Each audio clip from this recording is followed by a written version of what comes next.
Salut à tous, on se retrouve aujourd'hui pour parler du Paris Saint-Germain ce dimanche 22 septembre et on commence tout d'abord avec ce magnifique troisième maillot du PSG qui va être dévoilé très prochainement. Donc le troisième maillot du PSG révélé ici même sur la source parisienne sortira le 24 septembre, donc on est dimanche 22. Donc le 24 c'est après-demain, c'est mardi. Donc voilà, le PSG dévoilera ce troisième maillot. N'oubliez pas qu'il y a toujours 4 maillots dévoilés. Donc le troisième là dévoilé après-demain et le quatrième maillot sera dévoilé.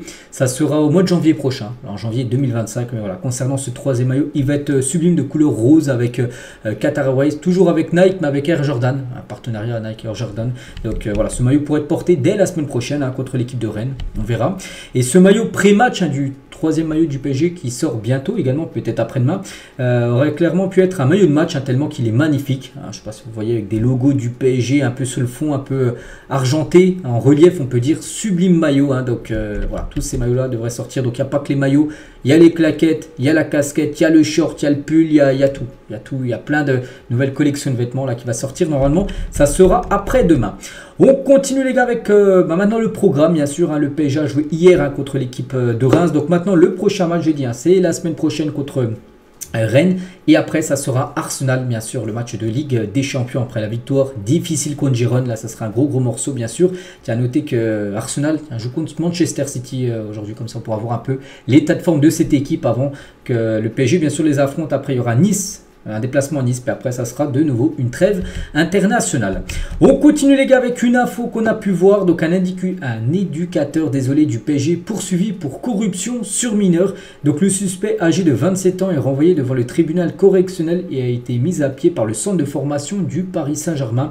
De multiples signalements internes ont en effet été transmis sur des bisous dans le cou, des propositions de massage ou léchage de pieds, des demandes de sextape auprès de jeunes garçons âgés de 14 à 16 ans. Donc cette personne-là, cet éducateur, il était dans le centre de formation du PSG. Donc depuis, il a été viré. Il va passer au tribunal. Voilà, par rapport à ce qui s'est passé.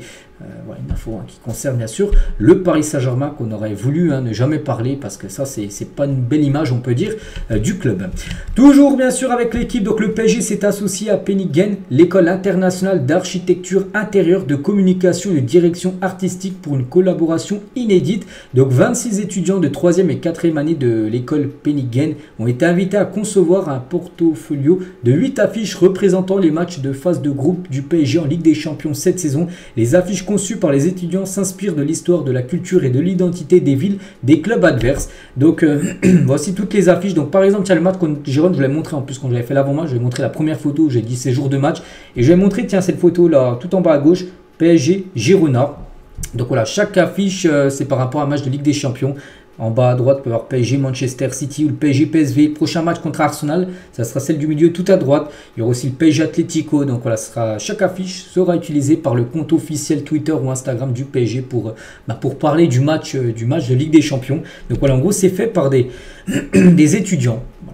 Une info de plus concernant l'équipe. On continue avec la première équipe de la semaine sur IAFC 25 qui va sortir. Tiens, ça sera officiellement le 27, donc ça sera vendredi prochain. Et dans cette équipe, on retrouve pas mal de joueurs, mais on retrouve un joueur du Paris Saint-Germain, c'est Dembélé. C'est par rapport à sa performance la semaine dernière contre l'équipe de Brest, où il avait été auteur d'un doublé lors de la victoire 3-1, donc il figure avec une note boostée de 87, Ousmane Dembélé. On va parler de cet ancien joueur, Kylian Mbappé, on en parle encore un peu, j'en parle pas avec ses performances durales, mais par rapport quand il a encore par rapport à des infos sur le PSG en gros bien sûr. Et le PSG a perdu quand même 5 à 10 millions d'abonnés depuis le départ de Kylian Mbappé. Le club attire moins la presse et vend moins de maillots sans Mbappé, Neymar et Messi. Voilà, donc la perte d'engouement se traduit aussi au niveau des demandes d'accréditation. Donc accréditation, en gros, c'est les journalistes en gros qui font des demandes pour aller suivre un match, tout ça. Donc Reims, on a reçu 38 pour Reims PSG. Tiens, c'était pour le match d'hier contre 74 l'an dernier. Voilà, parce que bien sûr, il y a des grands joueurs qui ont quitté le club comme Mbappé, Neymar, tout ça. Et c'est vrai que la vente des maillots, c'est en chute libre, mais c'est peut-être un mal pour un bien, tout simplement du côté de Paris, parce qu'il fallait changer quelque chose, on sait. Et voilà, c'est vrai que maintenant, le projet, c'est plus de recruter des méga stars, mais plutôt de recruter des jeunes joueur avec un gros fort potentiel, une grosse progression, comme ça a été le cas pour Neves, comme ça a été le cas pour Barcola, tous ces jeunes joueurs-là. Mais c'est vrai que vente de maillot, le PSG va vendre moins certainement là dans les années futures, avec des noms un peu moins stars, on peut dire, que Neymar ou même Messi, qui étaient au PSG il y a encore quelques années. Bref, on continue avec ça, avec Emen Kari, les gars, et le PSG comptait misé sur Emen Kari, 19 ans, mais le joueur n'a pas convaincu Luis Enrique. Il se serait présenté à la reprise en léger surpoids et n'aurait pas fait preuve d'une grande motivation lors des entraînements, parce que lui, n'oubliez pas, en tout début de saison, vraiment quand le PSG a repris l'entraînement, j'ai dit que Kari, normalement ce joueur qui avait été prêté à Lorient, sera conservé pour cette saison. Et du coup, quand il est arrivé, déjà il arrivait en surpoids avec plus de kilos, et surtout à l'entraînement, il ne se donnait pas à 100%, et tout ça on fait que en gros, voilà, Luis Enrique a dit, voilà, il laisse passer sa chance, ce joueur qui arrive. Pourtant, Enrique comptait sur lui. Et du coup, je ne sais même pas où il joue. Je ne sais même pas s'il est encore au PSG. Je ne sais pas s'il a été prêté. Je ne me souviens plus où il joue maintenant. Mais voilà, en gros, il n'est pas resté à cause de tout ça. C'est dommage, vraiment, il avait une carte à jouer. Ce joueur que Luis Enrique comptait sur lui, mais il a énormément déçu.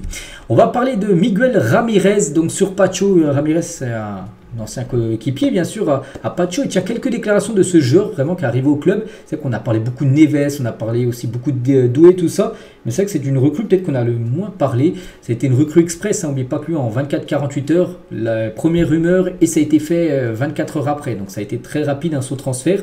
Et c'est quelqu'un de très timide. Il n'est pas leader par la parole mais par l'exemple. Il ne parle pas beaucoup sur le terrain et par non plus beaucoup en dehors. Il est tranquille, donne l'impression d'être un mec normal. Voilà, donc c'est parfait, un mec normal du côté du club. Toujours avec ce Miguel Ramirez sur Pacho, donc il a toujours aimé comprendre le jeu. Il posait beaucoup de questions pour savoir comment il devait faire un déplacement, pourquoi il devait attaquer son adversaire à certains moments. Il a toujours été très mature, plus que les autres. Et puis il est intelligent, il a vécu aussi dans un environnement entouré de femmes, car il a beaucoup de sœurs. Je pense que ça lui a donné une sensibilité différente pour comprendre les autres et certaines situations. Toujours tiens, sur Pacho, donc la seule fois où il a fait une grosse erreur avec nous, c'était à Francfort, sur une paire de balles qui nous a coûté un but. Tout de suite, il s'est remis dans son match. Ça a dit toute sa force mentale. Quand je vois son parcours, il n'y a pas de surprise, parce que des fois, il y a des joueurs qui font une boulette, on peut dire, puis le joueur après il fait n'importe quoi. Vraiment, il n'est plus du tout dans son match. Donc lui, il avait fait une boulette un coup, et son ex-collègue, il avait dit qu'il s'est remis directement dans le match. Puis après, il avait fait vraiment un très très gros match malgré la boulette qu'il avait réalisée dans la rencontre. Il aurait pu se plaindre d'être mal à l'aise, mais pas du tout. C'est quelqu'un de très assidu, pro. Il sait où il veut aller, avec une grosse force mentale. C'est un joueur très constant. Voilà, et toujours avec, voilà, parce que c'est bien de voir sa personnalité, d'en savoir un peu plus sur ce joueur. Et je me souviens d'un joueur très fort dans les duels, mais qui avait déjà des difficultés avec le ballon. Mais on a tout de suite vu que c'était un joueur qui allait s'améliorer très vite. On jouait déjà un jeu de possession, donc voilà. Quelques déclarations de son ancien coéquipier Angel Ramirez sur William Pacho. On continue cette fois-ci avec Achraf Hakimi, est très attaché au club. Hakimi souhaite prolonger son aventure avec le PSG. Les discussions se poursuivent entre les parties afin de trouver un terrain d'entente. N'oubliez pas qu'il est en fin de contrat. Donc là, on est le 22 septembre 2024 exactement. Il est en fin de contrat en 30 juin 2026. Encore un an et demi de contrat. Mais voilà, il souhaiterait prolonger. Et on pense que le PSG voudra prolonger, bien sûr, Hakimi. Et on finit aujourd'hui, les gars, avec une info concernant Xavi Simons. N'oubliez pas qu'il appartient au PSG, prêté de nouveau au RB Leipzig, et Manchester City et Liverpool suivent de très près la situation de Xavi Simons.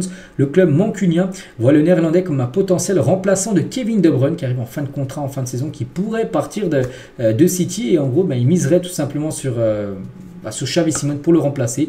Pas que le PSG le vendra, et s'il fait une belle saison, on espère qu'il fera de nouveau une belle saison avec Leipzig. Il pourrait être vendu pour plus de 100 millions d'euros. Ce serait bien sûr une grosse rentrée d'argent pour l'équipe du Paris Saint-Germain. Donc voilà les gars, ce qu'il y a à dire aujourd'hui. J'espère que ça vous a plu. On se retrouve nous demain lundi. On parlera bien sûr du match hier soir contre l'équipe de Reims, comme on fait chaque début de semaine. Je vous souhaite une très bonne fin de week-end et à demain.